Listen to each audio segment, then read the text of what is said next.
नमस्कार। आज हम ई व्यापार के कानूनी पहलुओं के बारे में बात करते हैं।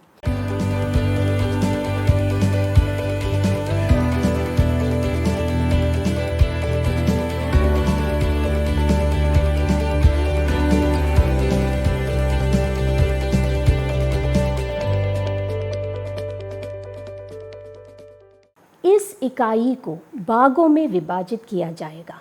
पहला भाग ई कॉमर्स खिलाड़ियों के सामने आने वाले कानूनी मुद्दों को कवर करेगा और अगले भाग में हम भारत में ई बिजनेस को नियंत्रित करने वाले विभिन्न कानूनों को शामिल किया जाएगा। भूमंडलीकरण के कारण बाजार के कामकाज का दृष्टिकोण उत्पादक उन्मुख बाजार से उपभोक्ता उन्मुख बाजार में बदल गया है। अपने घरों से आराम से खरीदारी करना और इस पीढ़ीगत बदलाव ने ही ई कॉमर्स खिलाड़ियों को अपनी उपस्थिति बढ़ाने में मदद की है। ये व्यावसायिक प्रक्रियाएं जो हम इंटरनेट का उपयोग करके करते हैं वे ई कॉमर्स शब्द के अंतर्गत आती हैं। ई कॉमर्स के सामान या सेवाओं की खरीदी और बिक्री, ऑनलाइन लेन देन और ऑनलाइन विज्ञापन शामिल है। यदि ऑनलाइन व्यवसाय वर्तमान संदर्भ में आवश्यक हो गया है क्योंकि अधिक से अधिक लोग, विशेष रूप से युवा पीढ़ी, ऑनलाइन लेन देन करना पसंद करते हैं क्योंकि इसका उनका समय और ऊर्जा की बचत होती है। इस प्रकार के व्यवसाय में ग्राहक व्यक्तिगत अनुभव या व्यक्तिगत प्राथमिकताएं प्राप्त करना पसंद करती हैं। महामारी और उसके बाद के लॉकडाउन ने सुनिश्चित किया है कि ई कॉमर्स हमारे जीवन का एक अभिन्न अंग बन गया है। इसके अलावा ग्रामीण और टियर 2 शहरों में इंटरनेट का उपयोग में वृद्धि ने भारत में ई बिजनेस के विकास को सुनिश्चित किया। हालांकि इसे डाटा गोपनीयता और सुरक्षा के मुद्दे, ऑनलाइन लेन देन, धोखाधड़ी भी देखा गया है। इसलिए लेन देन में शामिल कानूनी मुद्दों और उन्हें नियंत्रित करने वाले कानूनों को समझना उचित है जो ई कॉमर्स कंपनियों को विनियमित करने और उपभोक्ताओं को शोषण से बचाने में मदद कर सकते हैं। एक कानूनी ढांचे की उपस्थिति उपभोक्ताओं को शोषण से बचाने में मदद करती है। नीतिगत पहलुओं की ओर सरकार का ध्यान आकृष्ट किया है। इसके अलावा भारत में ऐसे कानून हैं जो उपभोक्ता के डेटा की गोपनीयता और सुरक्षा, ऑनलाइन लेन देन की सुरक्षा और ऑनलाइन बेचे जाने वाले उत्पादों की गुणवत्ता के संबंध में ई कॉमर्स व्यवसाय को नियमित करते हैं। प्रारंभ में हम ई कॉमर्स की परिभाषा का पता लगाने की आवश्यकता है। दुर्भाग्य से ई कॉमर्स शब्द की कोई विशिष्ट परिभाषा नहीं है। हालांकि आइए हम विभिन्न निकायों और नियमों द्वारा निर्धारित विशिष्ट परिभाषा की जांच करें। आर्थिक सहयोग और विकास संगठन OECD ने परिभाषित किया है, ई कॉमर्स ऑनलाइन व्यावसायिक गतिविधियों के रूप में विज्ञापन और विपणन सहित संचार और ऑर्डरिंग, चालन और भुगतान सहित लेन देन है। दूसरा, इलेक्ट्रॉनिक्स और सूचना प्रौद्योगिकी मंत्रालय DMEITY परिभाषित करता है ई कॉमर्स के रूप में एक प्रकार का व्यवसाय मॉडल या एक बड़े व्यवस्था मॉडल का खंड जो एक फर्म या व्यक्ति को इलेक्ट्रॉनिक नेटवर्क पर व्यापार करने में सक्षम बनाता है। इलेक्ट्रॉनिक कॉमर्स सभी प्रमुख बाजार खंडों में संचालित होता है। व्यवसाय से व्यवसाय, व्यवसाय से उपभोक्ता, उपभोक्ता से उपभोक्ता और उपभोक्ता से व्यवसाय तक। दूसरा, केंद्रीय GST अधिनियम 2017।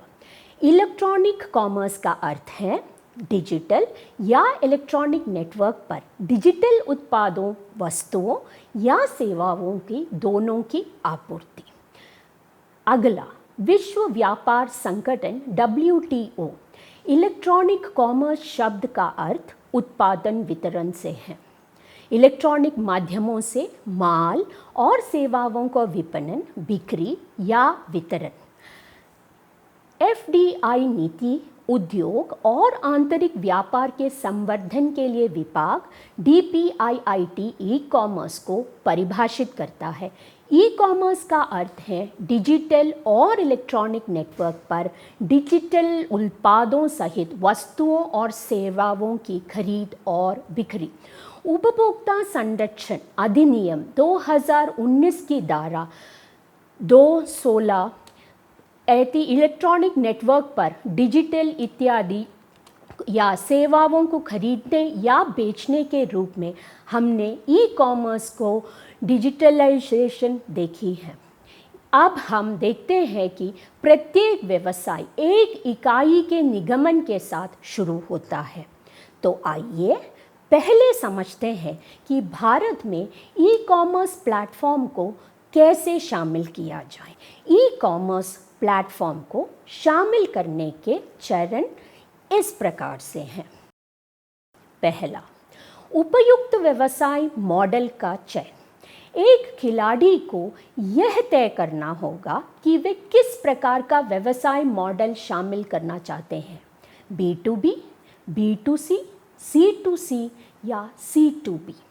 इस कदम के लिए बाजार अनुसंधान, व्यवहार्यता अध्ययन, वित्तीय अध्ययन, उत्पाद लाइन और ग्राहक आधार की आवश्यकता है। दूसरा, इकाई को खुद को LLP या कंपनी के रूप में पंजीकृत करवाना होगा। तब संस्था GST पंजीकरण दस्तावेज़ों को जल्दी से प्राप्त करने के लिए कंपनी के नाम पर एक बैंक खाता खोल सकती है।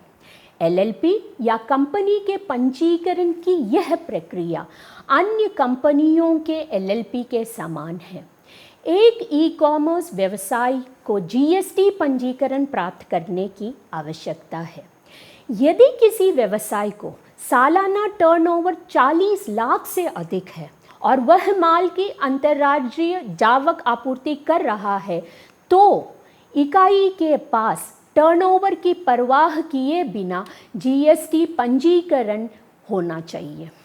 संस्था ऑनलाइन GST पोर्टल के माध्यम से सभी आवश्यक दस्तावेज़ों को संलग्न करके GST पंजीकरण प्राप्त कर सकती है। तीसरा, संस्था GST प्रमाण पत्र की मदद से बैंक खाता खोल सकती है। चौथा, तब संस्था के पास अपनी वेबसाइट के साथ एक भुगतान गेटवे एक्टिव हो जाती, ताकि ग्राहक क्रेडिट कार्ड, डेबिट कार्ड और इंटरनेट बैंकिंग के माध्यम से भुगतान कर सके। भुगतान स्वचालित रूप से संस्था के बैंक खाते में स्थानांतरित कर दिया जाएगा। पांचवा, इकाई तब तक ई कॉमर्स लॉजिस्टिक कंपनी से संपर्क कर सकती हैं, जो ग्राहकों को उनके उल्लिखित गंतव्य पर उत्पादों को वितरित करने में मदद करेगी। इकाई को यह सुरक्षित करना चाहिए कि वेयरहाउस प्रबंधन, इन्वेंट्री प्रबंधन, पिकिंग, पैकेजिंग और शिपिंग के लिए प्रक्रियाएं यथावत हैं। अगला चरण, यदि यह एक मालिकाना ई कॉमर्स वेबसाइट है, तो इस व्यवसाय को अपने गतिविधियों, सेवाओं और ऑनलाइन बेचे जाने वाले उत्पादों की प्रकृति के आधार पर नियमों और शर्तों, अस्वीकरण और गोपनीयता नीति का मसौदा तैयार करना होगा। आठवां, तब संस्था को अपने वेबसाइट विकसित करना चाहिए और एक उपयुक्त डोमेन नाम चुनना चाहिए जो मौजूदा डोमेन नाम के समान नहीं होना चाहिए। अगला, वेबसाइट को SSL प्रमाण पत्र के साथ सुरक्षित किया जाना चाहिए। और सबसे आखिर में, एक बार यह स्थापित हो जाने के बाद इकाई व्यवसाय शुरू कर सकती है। अब हम देखते हैं ई कॉमर्स खिलाड़ियों के सामने जो कानूनी मुद्दे आते हैं। सबसे पहला मुद्दा निगमन से संबंधित समस्याएं। यदि ई कॉमर्स खिलाड़ी इकाई को शामिल किए बिना सिर्फ एक वेबसाइट के माध्यम से कार्य करते हैं तो उत्पादों को बेचना और खरीदना अवैध माना जाएगा। धोखाधड़ी के मामले में हुई हानि के विरुद्ध दावा करने का कोई अधिकार निहित नहीं है। विभिन्न प्रकार के ऑनलाइन समझौते। ई अनुबंध भारतीय अनुबंध अधिनियम 1870 अनुबंधों से संबंधित कानून को नियंत्रित करता है। एक अनुबंध के वैध और प्रवर्तनीय होने के लिए प्रस्ताव और स्वीकृति एक ही अर्थ में होना चाहिए और इसमें प्रत्यक्ष या अप्रत्यक्ष विचार शामिल होना चाहिए। ई कॉमर्स प्लेटफॉर्म पर विक्रेता और खरीदार एक इलेक्ट्रॉनिक अनुबंध में प्रवेश करते हैं। उदाहरण के लिए इलेक्ट्रॉनिक रूप से संचालित प्रत्येक वेबसाइट या प्लेटफॉर्म पर मैंने सभी नियम और शर्त पढ़े और स्वीकार कर ली है। चेक बॉक्स क्लिक करने की ज़रूरत है। इस जांच करने से पार्टियों के बीच एक वैध अनुबंध का निर्माण होता है। सूचना प्रौद्योगिकी अधिनियम 2000 के तहत प्रस्ताव का निपंत्रण विक्रेता द्वारा किया जाता है और खरीदार द्वारा मैं सहमत हूँ विकल्प पर क्लिक करके स्वीकार किया जाता है, जिसे क्लिक रैप विधि के रूप में जाना जाता है। ई अनुबंध की कानूनी वैधता भारतीय अनुबंध अधिनियम द्वारा नियंत्रित होता है, जिसे सूचना प्रौद्योगिकी अधिनियम 2000 के संयोजन में पढ़ा जाता है। ई अनुबंधों को सक्षम पार्टियों के बीच स्वतंत्र सहमति और वैध विचार के साथ दर्ज किया जाना चाहिए। इसके अलावा आईटी अधिनियम 2000 को धारा 10A ऐसे ई अनुबंध की वैधता प्रदान करती है। यह संभव है कि ऑनलाइन देन में एक नाबालिग अनुबंध में प्रवेश कर सकता है। इसीलिए ऑनलाइन व्यापार पोर्टल पर एक फॉर्म प्रदान किया जाता है, जिसे कहा गया है कि अनुबंध में प्रवेश करने वाले व्यक्ति ने वयस्कता की आयु प्राप्त कर ली है। खिलाड़ियों को यह सुनिश्चित करना होगा कि ऑनलाइन अनुबंध देश के सभी कानूनी आवश्यकताओं को अनुपालन करते हैं। अगला समझौता ई कॉमर्स समझौते विशेष ऑनलाइन व्यापार लेन देन के प्राथमिक कानूनी जोखिमों को दूर करने के लिए लाइसेंसिंग समझौतों, विज्ञापन समझौतों, भुगतान प्रोसेसर समझौतों जैसी समझौतों का मसौदा तैयार किया जाना चाहिए। अगला समझौता वेबसाइट समझौता। इन्हें कानूनी दायित्व को सीमित करने और बौद्धिक संपदा मुद्दों, ब्रांड, व्यावसायिक प्रक्रियाओं के मामले में जोखिम को कम करने के लिए अनुकूलिता किया जा सकता है और मोबाइल व्यावसायिक अनुप्रयोग के लिए उपयोग किया जाता है। तीसरा मसौदा बौद्धिक संपदा अधिकार।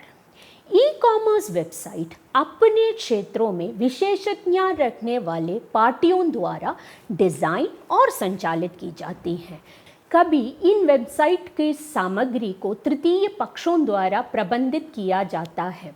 इसीलिए इन परिदृश्यों में कॉपीराइट या ट्रेडमार्क का उल्लंघन हो सकता है, जब तक कि स्पष्ट रूप से आईपी अधिकार प्रदान करने वाली पक्षों के बीच कोई समझौता न हो। डोमेन नाम का चुनाव। कंपनी को अपने व्यवसाय के लिए एक डोमेन नाम चुनते समय उचित ध्यान रखना होता है, जो ट्रेडमार्क या सेवा चिन्ह के रूप में कार्य करता है। यह डोमेन नाम पहले किसी और के पंजीकृत नहीं होना चाहिए। यह नाम उस उत्पाद या सेवाओं से जुड़ी जाते हैं जिसे कंपनी बेचती है। अगला उपभोक्ता संबंधी मुद्दे।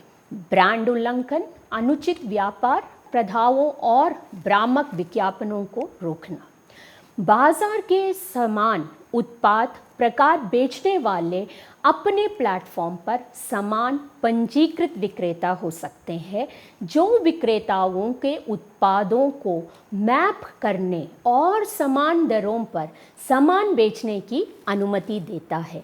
यह उपभोक्ता ट्रैफिक की विक्रेता को कम कीमत पर बांटता है जो ब्रांड के उल्लंघन का एक कारण हो सकता है। हालांकि अगर विक्रेता को ब्रांड एक पंजीकृत ट्रेडमार्क है तो इसके खिलाफ कानूनी कार्रवाई की जा सकती है।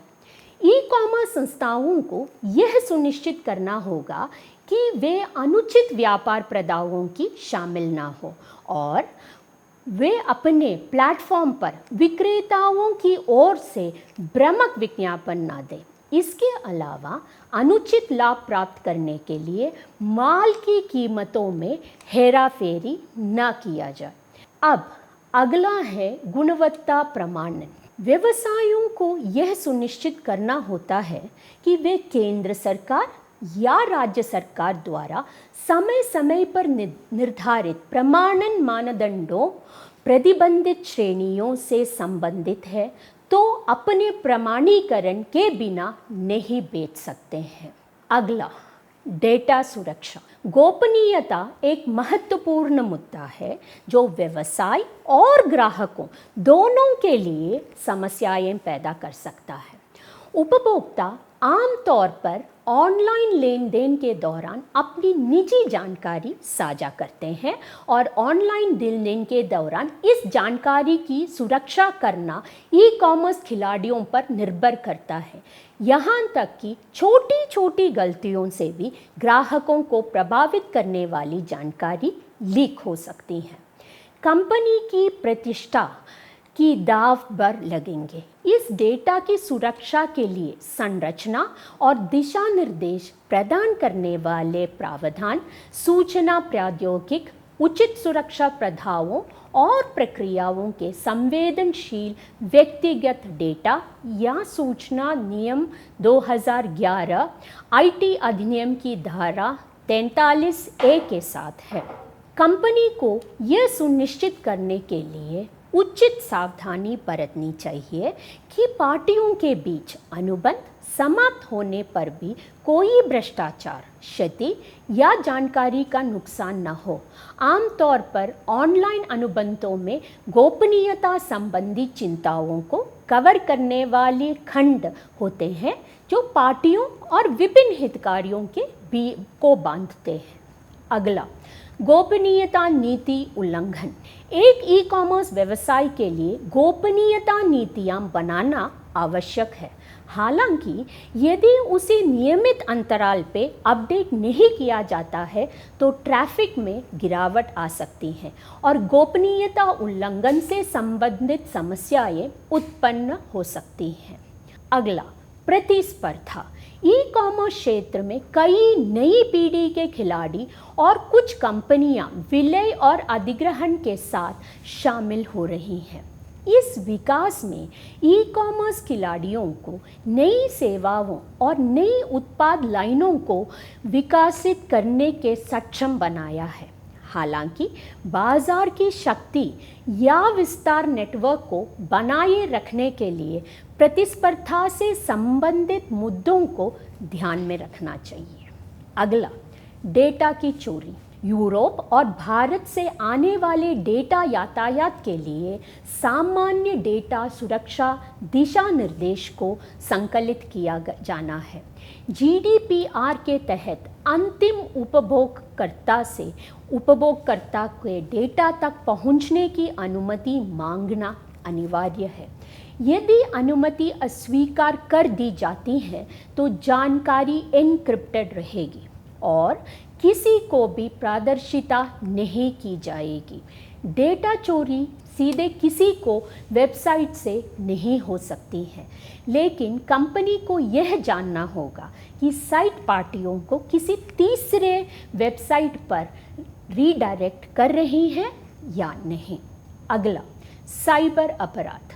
कंपनी को यह सुनिश्चित करने की आवश्यकता है कि उसकी साइट क्रैश न हो इसके और हैक ना हो। इसके अलावा कंपनियों को यह सुनिश्चित करने की आवश्यकता है कि हैकर्स को खामियों का फ़ायदा उठाने और सर्वर के अनधिकृत पहुंच, डेटा चोरी, उपभोक्ताओं को व्यक्तिगत जानकारी तक पहुंच या वेबसाइट को पूरी तरह से क्रैश करने से रोकने के लिए उनका डेटा एन्क्रिप्टेड रूप में है। अगला, अन्य कानूनी अनुपालन। ई कॉमर्स संस्थाओं को यह सुनिश्चित करना चाहिए कि वे आयात निर्यात नियमों का पालन करें।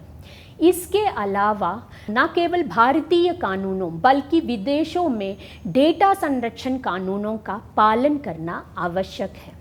वे उपभोक्ताओं का साथ जो नियम और शर्त दर्ज करते हैं वे सामान्य नहीं होने चाहिए, बल्कि वस्तुओं या सेवाओं के नियमों और शर्तों के लिए विशिष्ट होनी चाहिए।